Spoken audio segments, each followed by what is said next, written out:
喺政府同埋全社會共同努力之下咧，今年首3季本地生產總值累計博彩嘅無收入同埋我哋嘅入境旅客咧都有一定程度嘅上升。社會咧係正朝住長官閣下你提出拼經濟謀發展嘅呢個目標去推進嘅。咁但係我哋亦都認識到啦，本澳嘅經濟仍然存在一啲唔平衡嘅地方，例如舊區民生區受制於交通同埋空間嘅局限，加上客流減少、消費模式變化，遇到發展嘅困難。中小企佢哋亦都經營壓力比較大。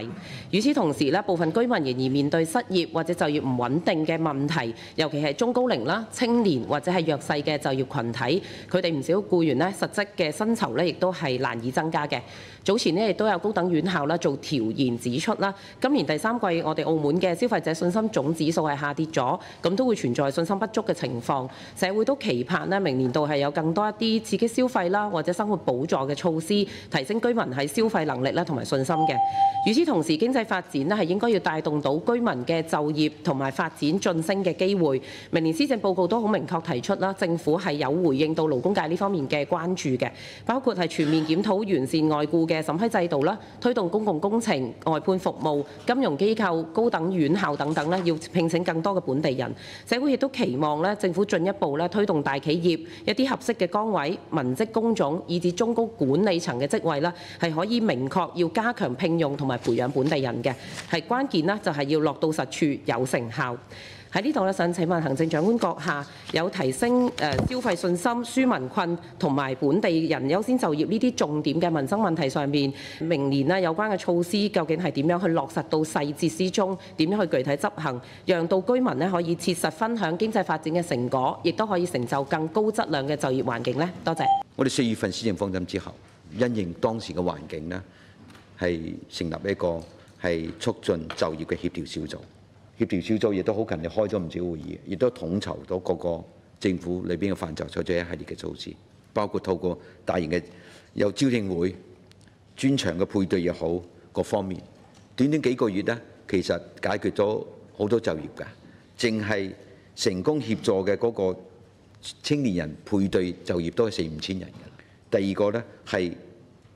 明確小組明確就係正話已經李議員都講咗啦。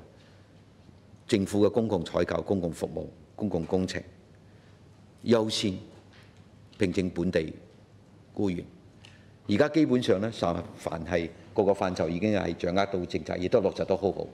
佢哋喺判級裏邊全部係要求嘅，但係有啲職位係本地人提供唔到嘅，有啲領域嘅，咁你冇辦法。實事求是，本地人只要有一個原則，就係本地人願意做、有能力做，同埋呢，係有職位空缺嘅，本地人優先，所以咧就係呢個政策不變，強力去推進保本地人就業嘅措施。咁咪具體點樣下一步開展呢？大司長到就同你介紹下，但係個政策非常明確，我哋可以通過職位嘅配置，通過公共行政採購服務，同埋咧因應正話你講嘅啦，有啲行業，包括高等教育機構又好，金融機構又好，其他大型企業又好，文員啊，我哋自己畢業嘅大學生、畢業嘅年輕人能夠做嘅騰出嚟。而家嗰啲大型嘅綜合旅遊博企，佢嘅中上層本地化已經90%，係啊，89.7%，佢亦都係符合原來定嘅85% 嘅目標。咁啊，將來呢點樣再鼓勵，或者甚至要求我哋嘅大型嘅企業同埋機構有規模啲，可唔可以多啲創造啲平台，俾我哋本地嘅年輕人又好、勞動人又好，去上升到呢啲職位呢？